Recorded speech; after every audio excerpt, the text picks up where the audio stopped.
Oh, No, no worries.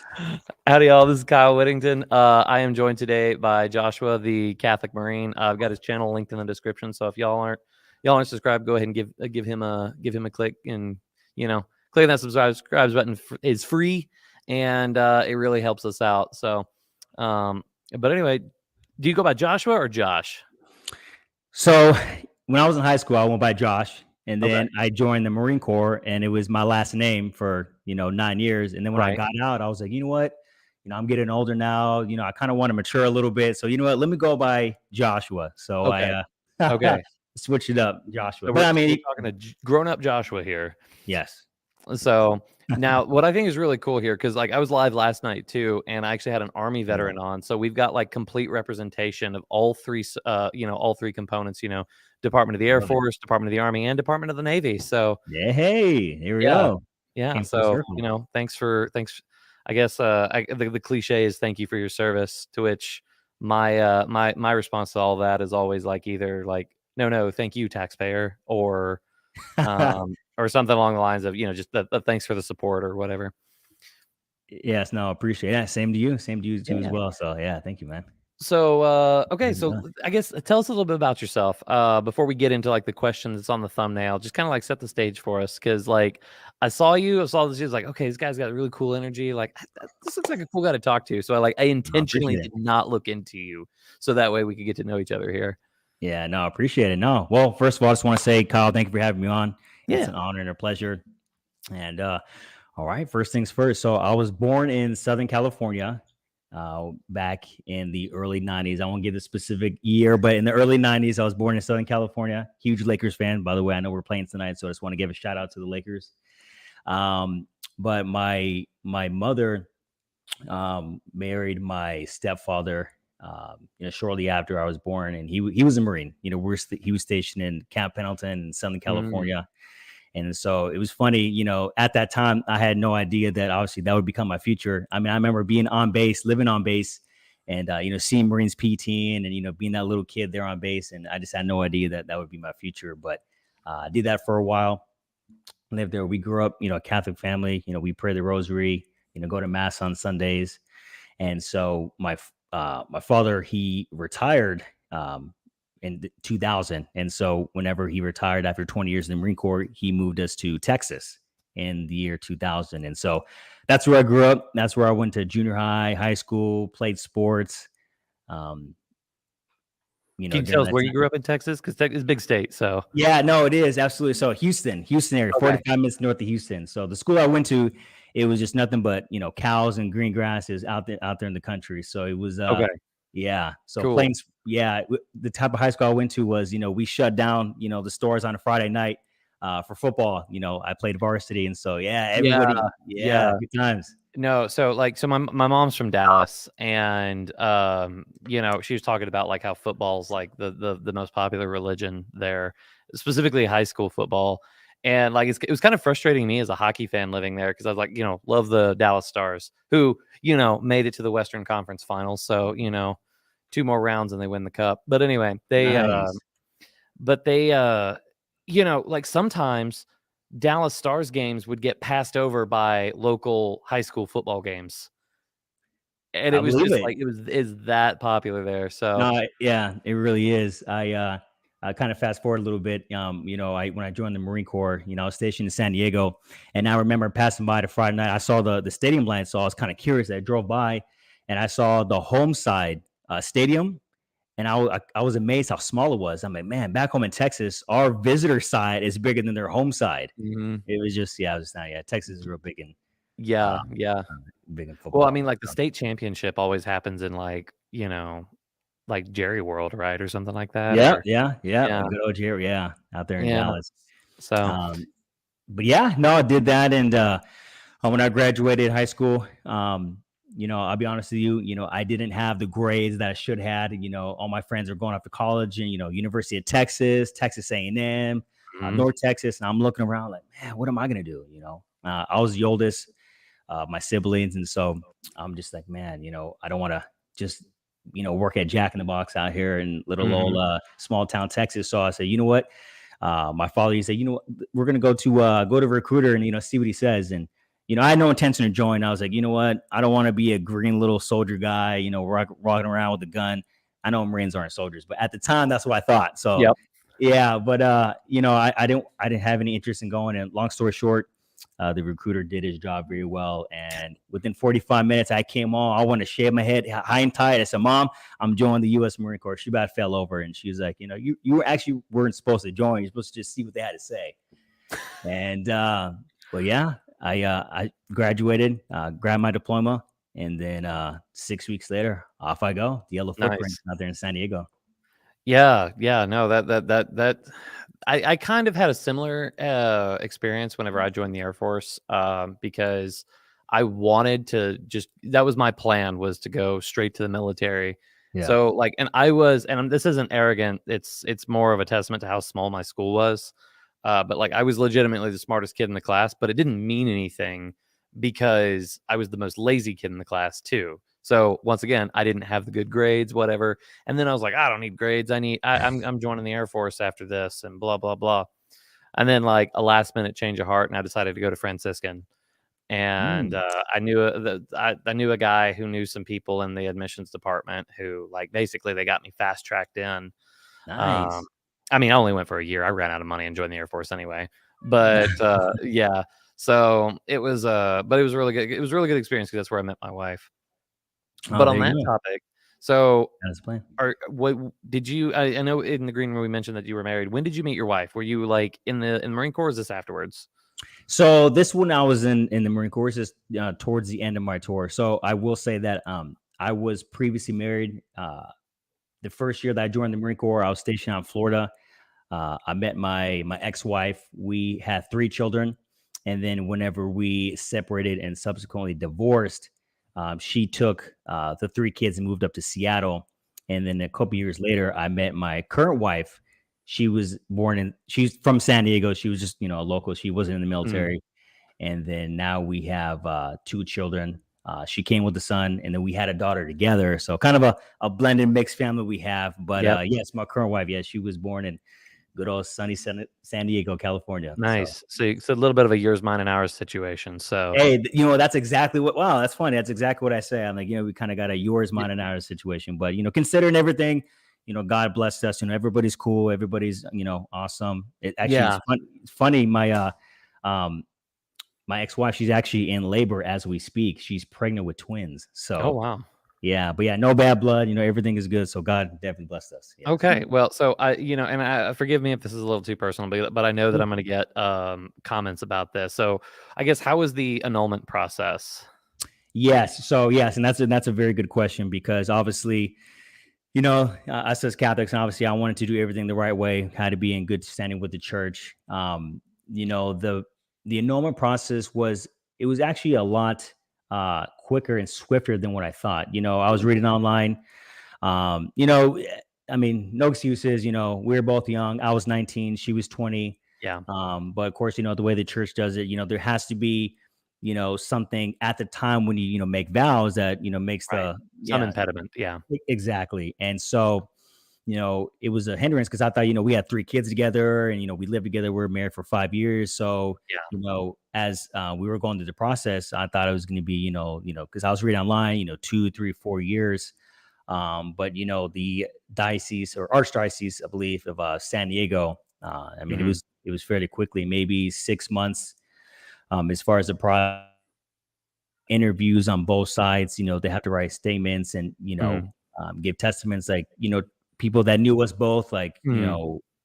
how, Joshua and, my ex-wife, how did you guys see them interact, how they were as Yeah. parents, the Catholic, it gets really, really in depth about as far as, how the marriage went, because obviously, as Catholic Christians, we take marriage very Oh seriously. yeah. And it was Yeah. a very, very thorough, I don't want to say investigation, but question Yeah. about the legitimacy at the time of the vow. So, but long story short, it was a good lengthy, um, It was thorough. Yeah. yeah, thorough, and not really lengthy, but thorough. And so it made me feel that Yeah. towards the end, whenever it did get annulled, that everything was settled, and then Yeah. move on. So Yeah, no, like, and I guess, like, I kinda wanna get ahead of some criticisms here for, like, anybody who said, like, the annulment process is being abused or whatever. I think you all, like, sometimes you all, not you, but the dear sure, yeah. viewer who's about to type an angry comment. Like, I think y'all underestimate the sheer stupidity of brand new service members. Like, whenever it comes to, like, an invalid marriage is like, if anybody was gonna enter into an invalid marriage, it was gonna be somebody, like, fresh out of boot camp. Mhm.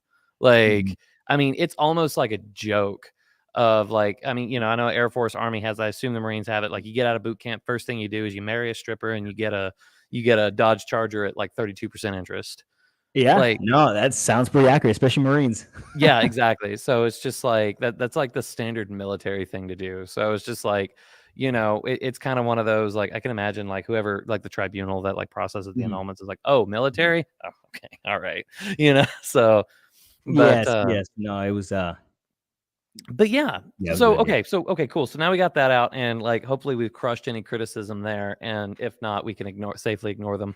Um Now, what was the like, you mentioned a little bit, like, living as a Catholic, you were growing up as a Catholic. My Mhm, experience in the military, like, Catholicism was not highly prioritized at all, and, like, I was mhm, probably, like, the only practicing Catholic that I mhm. met, like, the entire time that I was there. What was that experience like for you? Yes, no, my mother did a very good job. I believe she's watching here this evening, so she's gonna shout out to my mom. But yes, she did a very good job of taking what I learned at CCE, growing up, and then made sure I was well formed going forward as an adult. And so when I became, you know, um, or when I went off to boot camp and going through my duty stations and learning my MOS schools and everything, um, I would go to mass on Sundays, and I was astonished how I didn't see a whole lot of, people, the pews were empty. Right. And so I was like, but talking, conversating with people, have a sanguine personality, so I can talk to a tree for 20 minutes. I always had the faith on the forefront of my mind, and so I would like, whether I saw someone with like a rosary. That's why I love Catholic, being Catholic, because there's like so many different things we possess, sacramentals that you can spot, you can see like, oh, they're Catholic. Yep. So I would say something. I'm like, oh, hey, man, hey, bro, you're Catholic? Yeah, well, I used to, and da da da. And so I'd always get, some, reasons Yeah. why they don't practice anymore. And so, deep down, I'm like, dang, that makes me, makes me sad a little bit, just because, I know, how important my faith was growing up. And I'm sure, after talking to Mm. them, it was. And so, I guess, growing up, or going through, my time in the Marine Corps, um, it was pretty apparent how there was a lot of young men that were, a little indifferent or kind of, no longer Yeah. walking faith. And so, just like you, not saying I was a perfect Catholic, Yeah. by any stretch, because obviously I was 19, 20 years old. I was in, beautiful, beaches of Florida. And, I maybe didn't, pray my rosary every single night like I should Yeah. have. Um, but yeah, I was shocked a little bit. I thought there'd be a little bit more, involvement Mhm. as far as, guys, because, growing up, um, it was the women in my family that were, I'm sure like a lot of, guys, they see, like me, it was my aunts and, my Mhm. mom were like the leaders in my family Catholicism, not so much the men. And so I grew up seeing like women as, leaders in the faith and kind of showing me, teaching me. And so Mhm. when I joined the Marine Corps, I was excited, like, okay, finally, because I grew up with women my whole life, sisters, aunts, my mom. So I've been around women and tissues and emotions my entire life. And so when I joined the Marine Corps, it was definitely an eye-opening experience for me personally, just because I haven't really been around a whole lot of like men and guys in my life. And so I was excited to like, okay, now find some guys of faith. And at the time, I was pretty Couldn't really disappointed. find him. Yeah. Yeah, yeah. Yeah. No, I noticed that, like, whenever I went to Afghanistan, we were at Bagram Airfield, and it was I can't remember, and this tells you how terrible of a Catholic I am. It was the Holy Day of Obligations in December, and that's not Christmas. And so I made a special effort to make it to mass. And while I was out there, like, I finally made it, and, like, the mass was held in like a little chaplain's office, because, I mean, we're deployed, so, like, Yeah. you're not expecting the Ritz or whatever. Mhm. So, and while I was there, like, I made the special. Obviously, I was the lowest ranking guy there. I was an E3, an airman first class. But like the next lowest ranking person there was a lieutenant colonel. And I was just like, it was just crazy to me Wow. thinking like how like the disparity like of the like just like the non-practicing people in the Mhm. military. So it was kind of disheartening a little bit. And then of course, like since I was the only guy that was trying to go to mass, and when you're deployed, like it's a 24/7 operation. So Yeah, no. but like during mass, I'd always like, hey, can I go to mass? And Mhm. so that created some hard feelings a little bit because people would be like, "Oh, you're just trying to get out of work and whatever." And my reaction to that was just more or less just shrugging, like, "Whatever, like you can think whatever you want about me," like because at the time I probably didn't process this much, but looking back on it now, it's just like I literally don't talk to any of those people now, so like their opinions Mhm. are not worth anything. but Yes. um, but yeah, so like, did you ever deploy or what was your experience with that? Yes, no, so it's pretty, pretty awesome you brought that up because I wanted to say. So yeah, I deployed to Afghanistan in 2013 and 2014, and Whoa, so we were there at the exact same time. yeah, yeah, is that when you were there? Yeah, that's exactly when I was there. So, Oh man, look at that, man. We could have crossed paths, man. I could have came up to you, give you a fist bump, not even know it, man. Look at man, that, I man. was at Kandahar and Bagram. So, Okay, I was at Leatherneck. oh yeah, no, we definitely would not have crossed paths. But yeah, we were in the same country. Hey, there you go. Wow, that's pretty interesting how things came full circle. But Mhm. I will say because I would go to mass, and there was one other Catholic guy, Corporal Mendoza. I would get up. I worked the night shift, so 7 p.m. To 7 a.m. 7 days a week, 12 hours on, 12 hours off, Yep. for 7 months. It was pretty brutal. However, I would always make sure to get up and go to mass. And it was difficult because it was during the day, and that's when like I was supposed to be sleeping because I would work all night. But I Right. would get up and I would go walk over and I would go knock on Corporal Mendoza's door. I'm like, hey man, it's time for mass. And like he knew, when the time came in the day where he'd knock and like he wouldn't I could hear him, he wouldn't move. And then I'd see him like the next day. He's like, yeah, I heard you knocking. I just I was too tired. I'm like, oh, come on, man. But we would go to mass and I was really shocked. Maybe this just my ignorance at the time. I was in my early 20s, but there was a lot of locals there attended mass. There was maybe a Really? handful of Marines, but yes, there was literally, I'd probably say a good chunk of the, I was almost said audience, but Congregation.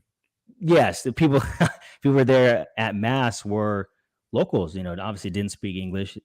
But we're Wow. still there. Obviously the priest there was a chaplain. And Right. so, but yeah, but they were still there, and I was amazed. I would look to the left and look to the right, and yes, they were literally Afghan. The locals there, same thing, genuflect, and they didn't look at a place. They were genuflecting, making the sign of the cross, and I was like, again, at that time, I was young, and Whoa. so I felt like, obviously, again, don't Yeah. raised me here, but at the time I'm thinking, well, all those people, in their country, they're all one religion. They can't be anything else. But Right. I was really shocked and amazed that a good handful of, them were Catholic and, on their knees, praying the rosary, had the rosary. And I would talk to them. I was really interested when I was over there, whether it be Germany, because you had to, catch a flight or, Yeah. go Yeah. to Kyrgyzstan. And I would just love to talk to people. Like I said, I love to talk and just, Mhm. about different cultures and everything.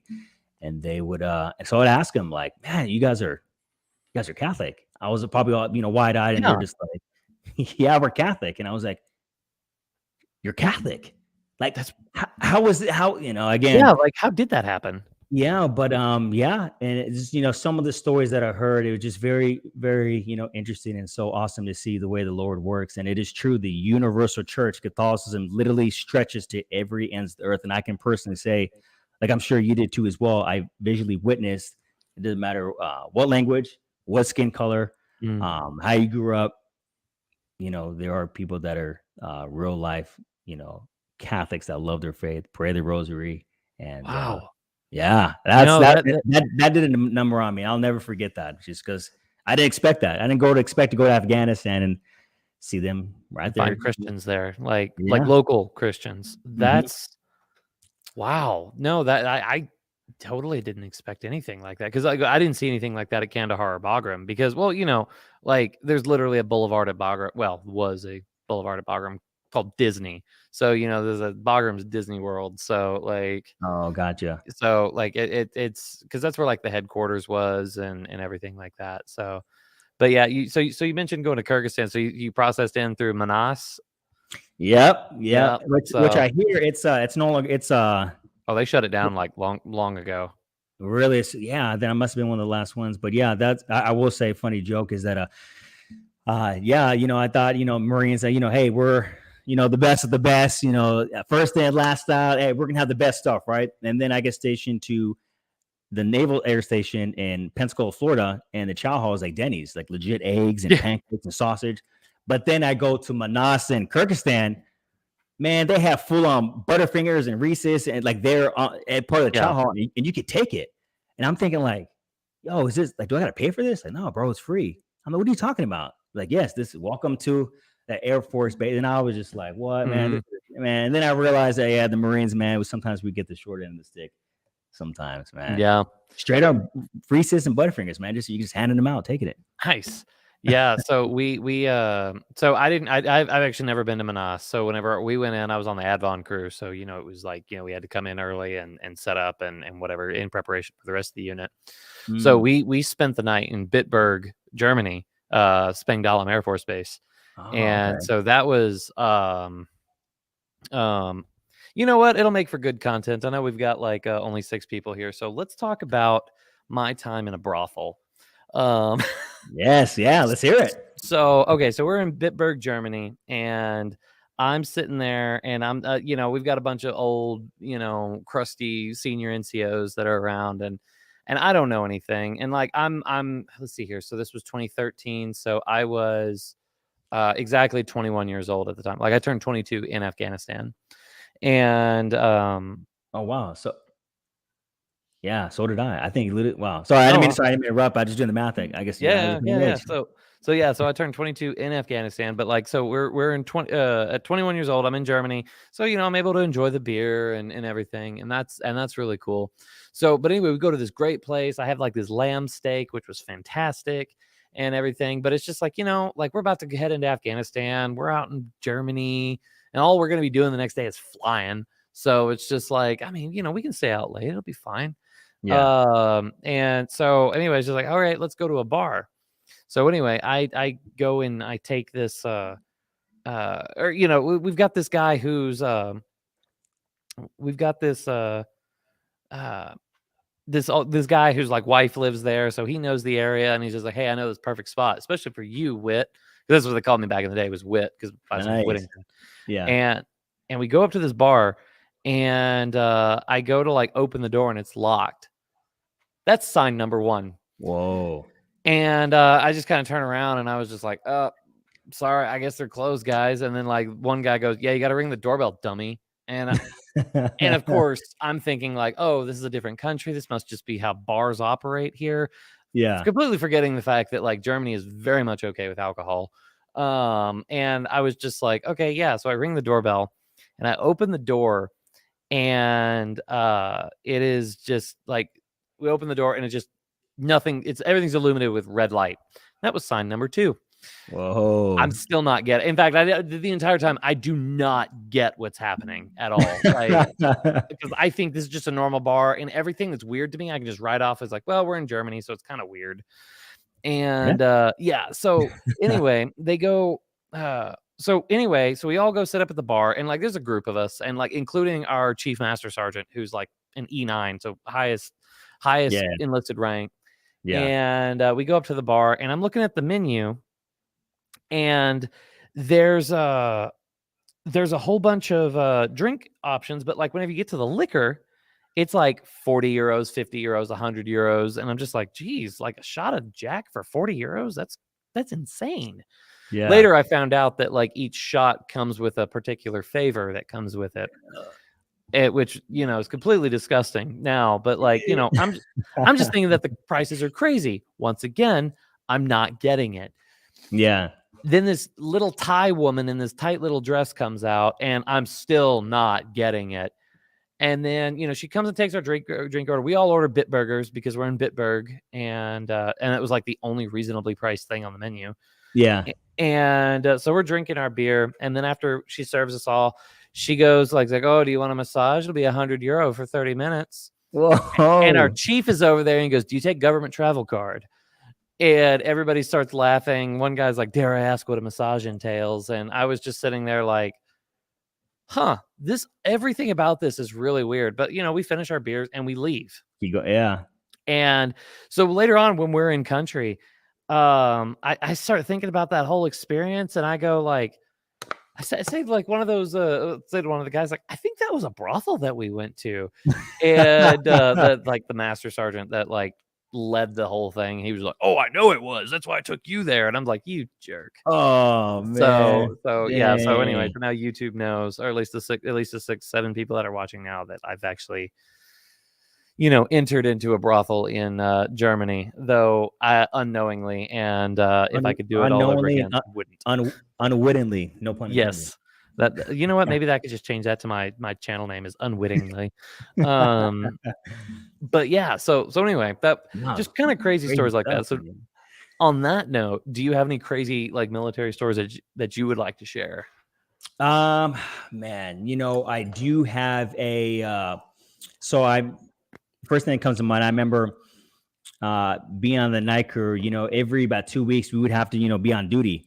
And Mhm. so it'd be two guys, one guy, pretty much, whenever somebody would come into the compound, we'd have to, ID them, check for IEDs.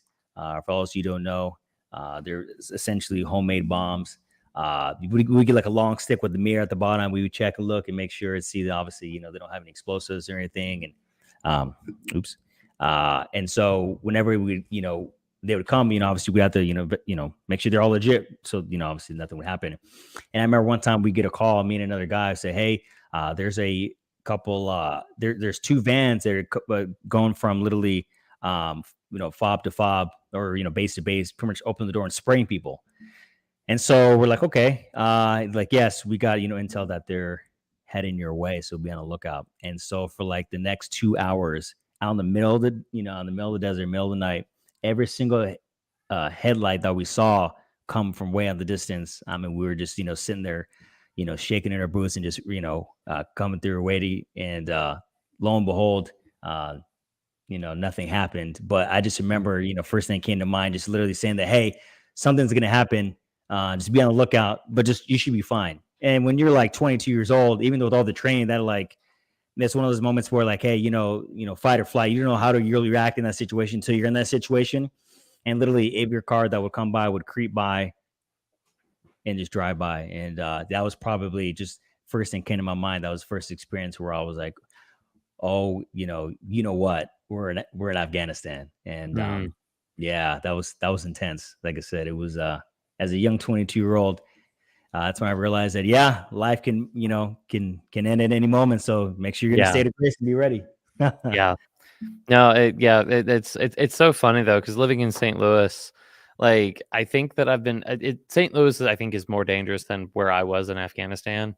Because like, yeah, we had rocket attacks, but indirect fire. So, you just kind of lay on the ground, fine, get to a hardened shelter and you'll be fine. And like where Mhm. we were sleeping, like it was like rocket proof. So like even if we got like a direct hit, everybody inside was gonna be fine. But like Yeah. in St. Louis, I've been held up at gunpoint in a church parking lot. So it's just like, Wow, really? yeah, yeah. So that was a crazy story.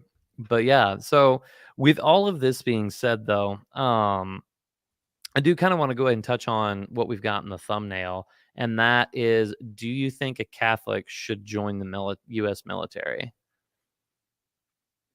That is a very good question. So, especially with, the past 6 to 12 months, everything going on, I have a lot of guys that are still in the Marine Corps, and a couple of buddies that I work with are they're in the Army Reserves, and so they obviously every month for their weekend, and 2 weeks out of the year they go in and they're telling me about all these seminars they have to go through, Mhm. all these stuff that they're being indoctrinated. Like, hey, welcome to such and such base, and being in the military, there's everything has to have a brief, and so Right. some of the stuff they get briefed on you just never in a million years that think that this is now part of the military. Like, hey, these, certain individuals are gonna be this way, and Mhm. you have to accept it, and this is it, and this is how you treat them. Those are the seminars.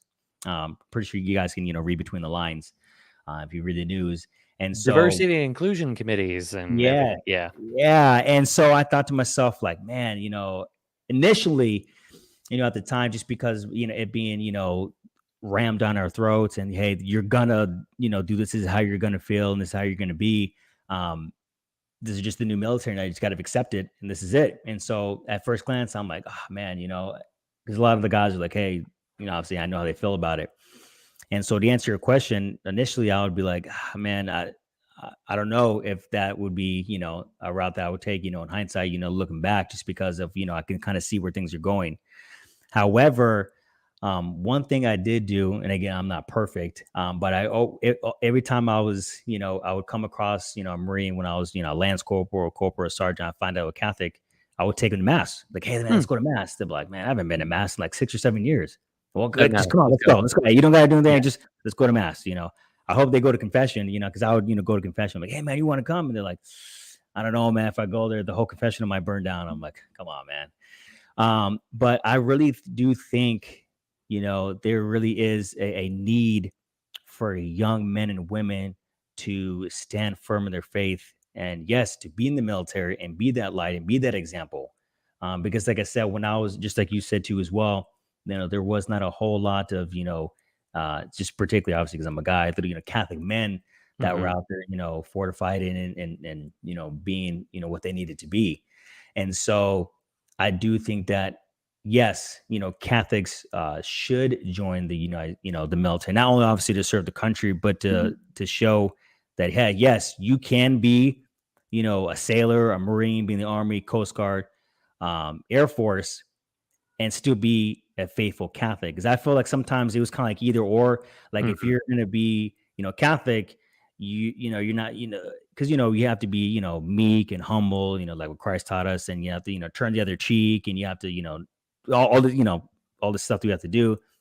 And that's not the way the military works, right? I mean, if you're Right. gonna be, I mean, you're out there, you're talking about, a bunch of 18 to 25-year-olds all huddled up, in downtown San Diego. They come from all walks of life. It's a Friday night. Yeah, they're not going to go out and go to They're the not going to all. Eucharistic adoration. Yeah. Yeah, exactly. And needless to say, when I was early on, I didn't either. I Right. kind of fell into that group. But um, I do believe that there is a need for that because, again, I'm not saying I'm anything special, but there is a couple times where I would take guys like, hey man, let's come to Mass or let's do this, and then they told me like, hey man, like I appreciate you, inviting me to Mass or inviting me to sacraments. I mean, I remember till this day, there's a guy. I found out he was Catholic, and I said, hey man, let's go pray the Rosary in the chapel. He just like, okay. I'm like, yeah, come on, let's go. So we went there. There's a couple of people. We kind of sat in the back and we prayed the Rosary kind of low. And he's probably a little embarrassed just because I mean, I'm Yeah. praying the Rosary with another dude. Like that's not really what dudes do. You don't Mhm. go to the chapel and pray the Rosary. But I said, no, come on, man, let's go. And I'll never forget what he said. And he walked out of that chapel. It was a beautiful sunny day in San Diego. And he said, wow, I have so much peace that I have not felt in years. And Mm. all we did was go to the chapel and pray the Rosary. And so that never left me. And I still keep in contact with them. And I always revert back to that because, he's, gone through some, troubled, times in Yeah. his life recently. And I told him, I said, hey, remember how you felt back then? Back, what was it now, 6, 7 years ago? I said, yeah, that can happen again. And he Mhm. like, he'll and out of nowhere, he'll hit me up like it would be like 2 o'clock in the morning, 6 months later. Hey man, can I talk to you? And we'll have spiritual, talk, about this, about the faith, or he's kind of going through. And so I do know that if you are a faithful Catholic and you join the military, you have a unique opportunity to be able to touch people that you would not be able to do any other way, Mhm. because, just like, in college, you're in a way, when you're in the military, you're constantly traveling. I mean, I met just like you, I met people from all walks of life. I was stationed in Florida, California, North Carolina, Afghanistan, Germany, Kyrgyzstan. So I met so many people.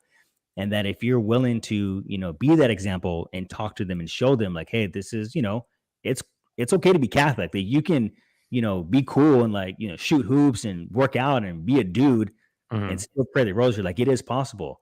Yeah. And that's what I try to do. And so again, I'm not perfect, but I always Right. try to like show like, hey man, like you can do both. It's not Yeah. either or. And so I think that there is a dire need for men and women to be able to do that in the military, because a lot of them, they grew up, in a, a loving family, a small town, maybe a little sheltered, and then they go off and now they're, like I said, out there on the beaches of, wherever in Mhm. Florida or California. And Yeah. now you have to make that decision. Like, am I going to live my faith or am I going to go into the world? And Mm. one conversation with another, buddy that's Catholic, like, hey man, let, excuse me, let's go to mass, or let's go to adoration. And you never know. One conversation can change somebody's life. So Yeah, yeah. Well, and on that note, like I regular viewers of this channel are going to know that like my conversion started with an invite, from a cute girl with a promise of free pizza. Like you might not be a genius, but like sometimes the dumbest things start something amazing. Not to say that like I'm amazing or anything like that, but that's just something to keep in mind. But yeah, so a little bit like I was kind of hoping we'd have a little bit more disagreement, but no, it sounds like we're on the same page because like sometimes I'll hear the criticisms of like, oh, well, the military's gone woke, so you shouldn't join the military and everything like that. And I guess a little bit like my response to that is, sure, the military's in love with Sodom right now, but beforehand it was in love with Gomorrah. Like, mhm. like I told you the story of, I've already mentioned the story of like how my superiors like tricked me into going into a brothel. Yeah. And it's just like, and that's just where the culture was. And then like after that experience, it was kind of funny, kind of tragic, whatever. Because there was probably lots of human trafficking that was going on. Mhm. A contingent of guys like decided that they were going to go to the strip club that was right next door, and then there was like 3 or 4 of us that were like, "No, we're not going in there. Like we'll wait outside for you guys, or we'll get a cab. We'll go back to the hotel." Mhm. But like it was so funny because like that contingent of guys like walked in and then like 2 beats and walked out and were giving horrified looks inside, and it was just like, "Oh, it's time to get out of here." So it was just like, okay. But yeah, so like it's just like if you were looking for like the paragons of virtue or the military to be the paragons of virtue, like I like I'm sorry to burst your bubble, but that's kind of never been the case. Yeah. And like so just because the military is now in love with a new sin, that doesn't mean that like men of virtue should steer clear. Because it's like if it wasn't the case beforehand, it's definitely not the case now. Correct. And and it's just like also like if men of virtue like stay away from that, then what are we really doing? Are we surrendering then? Like, yeah. Yeah, no, Kyle, I totally agree. I mean, maybe this just may be me. I'm a little. I've always been. Sometimes I kind of. I've been known to jump in without really. Really thinking about me. What, I just want to go to the belly of the beast. Let's get it. Let's Again, I don't go. know if there's, the Marine in me or there's my personality. Sometimes I can be a little, hasty thinking. But I've always thought like, what? Okay, where does God need me? I'm not perfect. I'm a sinner, but I know that I love Jesus. He has saved me many, many times Mhm. from places I should not have been. I have definitely been to some places that have, uh, you know, um, some of the stuff that you mentioned earlier. Yeah, I've been to some of those establishments as a young Marine, and it quickly found out that that is a very empty feeling. That does not Mhm. fulfill the desires that I thought they would. And so I said, okay, Lord, if I'm going to follow you, where do you want me? Where do you want to send me? And I feel like, just like when St. Paul says, I believe, oh man, now I'm on the spot. I'm live. I forget. One of his epistles saying that, how can they hear the message if nobody's sent? I know I just butchered it, but pretty much, there's people out there that need to hear the gospel or need to hear, the faith. A lot of people that have fallen away from the faith, but how are they going to hear it? Because yes, there are so many beautiful priests out there that give great homilies, that give great, sermons that that teach the faith and love the faith. And I've been to some of the most amazingest parishes when I was in the military, but they're there, and it's not like the priests are out there on the side of the road saying, come to the church or visit the military base and say, hey, if you're Catholic, you want to come home or you want to be fed, come to the parish. Like, no, that's our job and that's our opportunity to be able to do that. And so I guess the point I'm trying to make is that I would always try to be like, okay, God, um, I want to be able to be, be the person to where I can, like, hey, befriend somebody, love them first.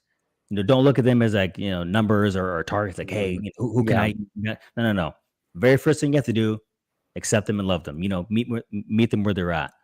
And then once you can do that, because I always had a soft spot for fallen away Catholics. Hmm. Because I'm like, man, they, I know, we know whatever reason why they fell away, but like, man, like you were once Catholic, you went to mass, kind of what happened. So, what can I do to, help, bring them back to church? And so I think that, that is a challenge, especially in today's world, especially in the military, because, not only do they have to deal with the world and, materialism, but now you're literally going to seminars and lectures saying that, hey, this is sin, accept it and love it and embrace it. And then you have to be that one to kind of go against the grain and be like, no, hey man, let's go a different route, or metaphorically speaking, or let's do something that's a little different. And I think that by doing that, you can really have an impact. And I always say, I tell my kids like, hey, you may not always be the one to uh, make the plant grow. Sometimes, you just water the seed and just, someone else, years later is gonna, I mean, I'm not a gardener. I don't know how it works, but later, I mean, I don't know how the stages go, but pretty much everybody has different stages. God can use you. Don't be afraid to, step on people's toes, in a good way, loving way. A Yeah. lot of people, I feel like, well, I don't want to step on anybody's toes. I don't want to be uncomfortable, but God may be calling you to be that person to gently press on their toes and make them feel a little bit of discomfort, so you can, so they can have a little bit of a battle within them, as far as, man, that conviction, Yeah. in them. So yeah. Yeah. No, that reminds me of a thing that Jeff Cavins once said. So, like, Jeff Cavins came to St. Louis and like spoke at a men's conference. So I'll just like give his little spiel here, because I'm pretty sure it's a fictional story, but it sells the point quite well. So and I'll, you know what, just for the sake of the video, I'll just say it like it's my story, but just so y'all know, this is actually Jeff Cavins' story. Okay, so I'm really good at getting tickets to something like that. You get a big event coming in that that sells out immediately. Well, nobody ever gets tickets. Well, I just kind of have this special talent for getting these tickets. So 2020, Dallas Stars are in the Winter Classic. I knew that I was going to get those tickets before they sold out. And sure enough, boom, they dropped. I get 5 tickets. Great seats too. Nice. It was wonderful. So, so I get these tickets, and it's just like, it's so good. And it comes time to go, and I'm just going to go with just me and my dad. Now, my sister's a big Dallas Stars fan too. And then so we go to the Winter Classic, and it was just like, man, that was great. And then we get back and we find out, and my sister finds out that I had 3 extra tickets, but I didn't tell her. And it was just like, wait, what? Like, what? Why didn't you do that? And I said, oh, well, you see, I'm really good at receiving these things, but I'm giving it out like that. That's just not my thing. So, like, obviously, okay, so that's a fictional story. Like, I ultimately, I actually did get 5 tickets to the Winter Classic, but I did bring my sister with me. And, but so it's kind of like that with the gospel. Like, receiving it is one thing, but you also need to be able to give it out as well. And, to a little bit is just like, yeah, I got this massive gift, more than I could like handle myself. But, I'm not sharing. Like, it's just like, it doesn't seem like a reasonable thing to do. Yeah. So yeah, a little bit like you don't know what your role is going to be, but just be prepared to give that witness and whatnot. So Yeah, no, absolutely. but yeah. And then so it sounds like we're on the same page. It's like, it's still very much worth good Catholics going into the military. Because I mean, honestly, like, for the young, service members that are in right now, like, I fear what would happen to them if good Catholics stopped going in. Exactly. Yeah, that's another good point too. I mean, just imagine, I remember like whenever, stuff would go wrong in my life, or like I get frustrated, things didn't go my way when I was young. I remember my mom would be like, and I'd be like, I'll complain to her, like, man, this happened and this and that. And I'm like, I'm praying, the rosary, I'm going to mass, it was me. It was always, like, I'm Right. doing all this stuff.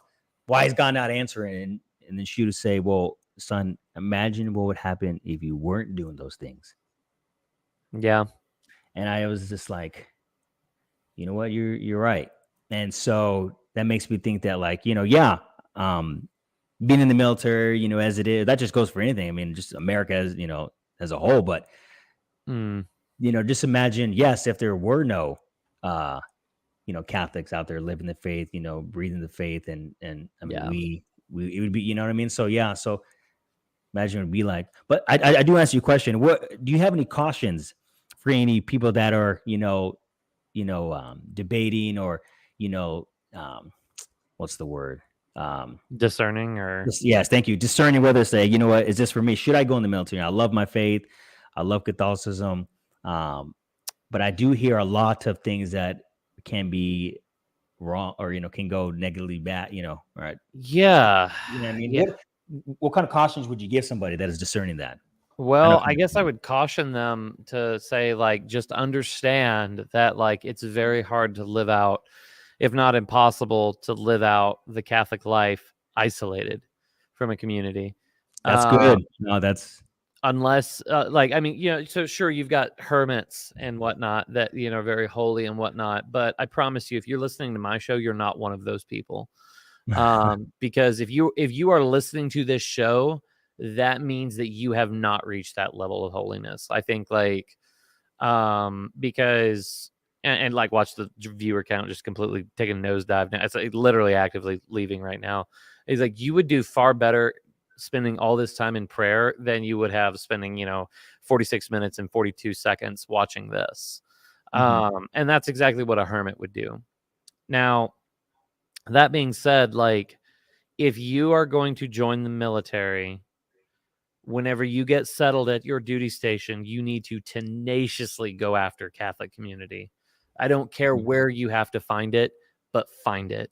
Mhm. Befriend the priest, altar serve, whatever. Find the That's a find good the one. Yeah. Yeah, do whatever you have to do to get involved, because and it's not even a matter of like, oh, so that way I can be holy. No, it's a matter of survival. It's basically like a matter of spiritual life and death. And I say that because, like, whenever I got settled in Fort Worth, Texas, one of the first things that I did was I reached out to the cathedral in town, and I got involved with their youth ministry and made some very good friends with through that. Mhm. And that was like my Catholic community. Like, if I stopped going to mass, I would be getting phone calls Yeah. like, "Hey, No, Kyle, that's haven't seen you recently." You know, mhm. and that's exactly what you need, because it's so easy to fall off the wagon. Mhm. Um, and then also, like, with the this is a little bit of pragmatic advice. Like, so obviously you got a lot of the diversity and inclusion and all that stuff that's going on, and it's kind of a bit of a fun story because through a and I think even the commander would agree with this, like, through a lapse in judgment, I got put in charge of the diversity and inclusion program at my guard unit. Mhm. And it was for, like, the dumbest reason. And like, she even, like, admitted to that later. She was like, that was a really dumb reason that I put you in charge of this. Because, like, she put me in charge of it because she thought my whiteboard writing skills were great, because she walked in on me. It's so great. It's so good when the commander walks in and catches you doing, like, not only like the right thing, but something exceptionally good. And that's exactly what happened. Because she walked in on me giving an impromptu class to some young airmen. And it was just like, oh man, it was so good. But anyway, she was like, "Oh, you have whiteboard skills." Because I'm literally got a dry erase marker on a whiteboard drawing network diagrams and stuff like that. And and she's just like, "I'll make you I'll have you take notes on the board." And meanwhile, and then Yeah. afterwards I told her, "I'm a terrible note taker and I've got terrible handwriting.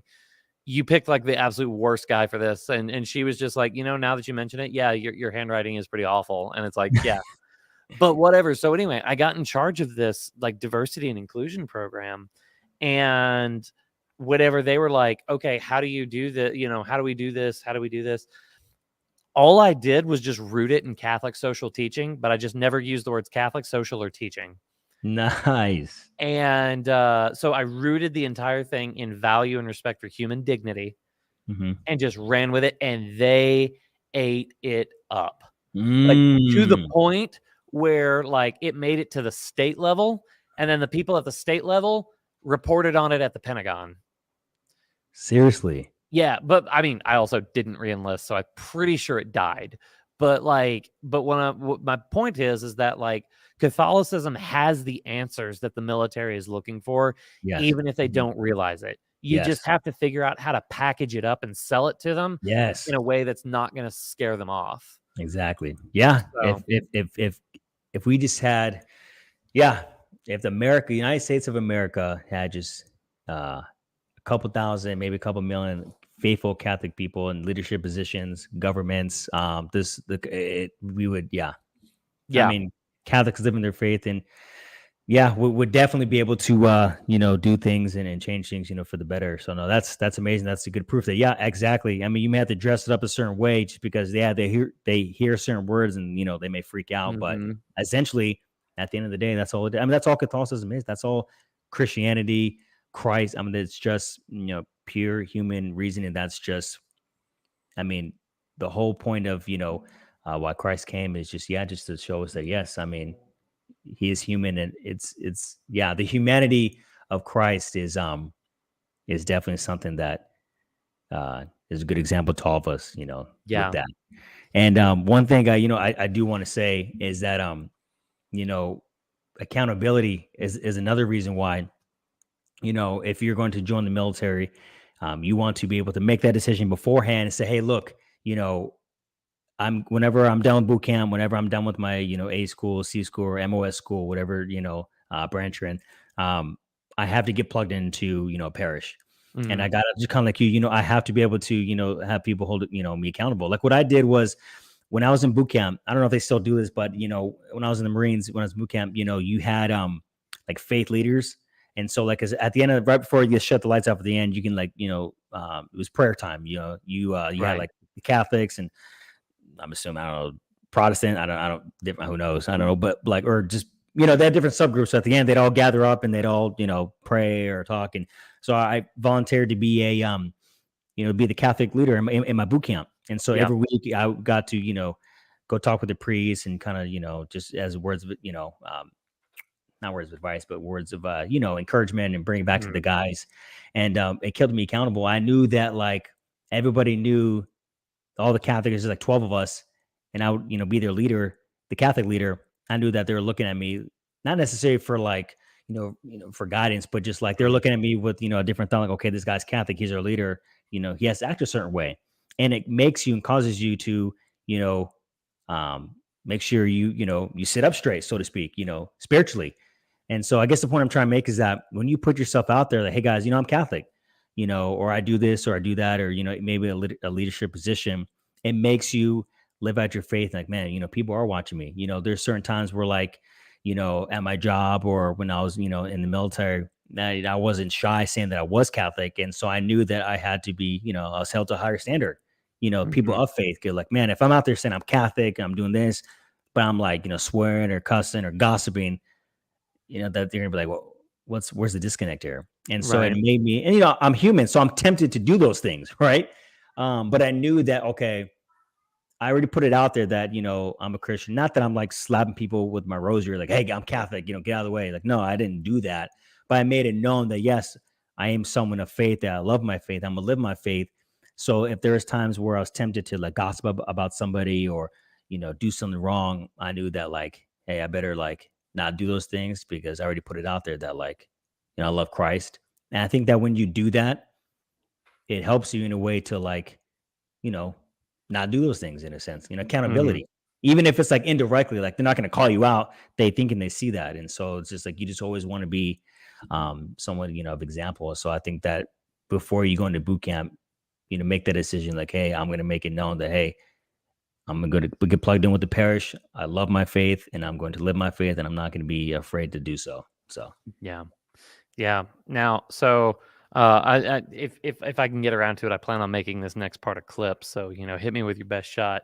For those who Gotcha. are currently serving right now, what would be the advice that you would give them? It's like if you tomorrow or today you need to do this right now. What would be that piece of advice?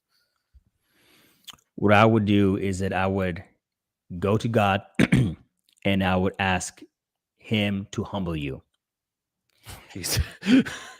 To humble you. Yeah. Yes. And it's going to be very, very painful.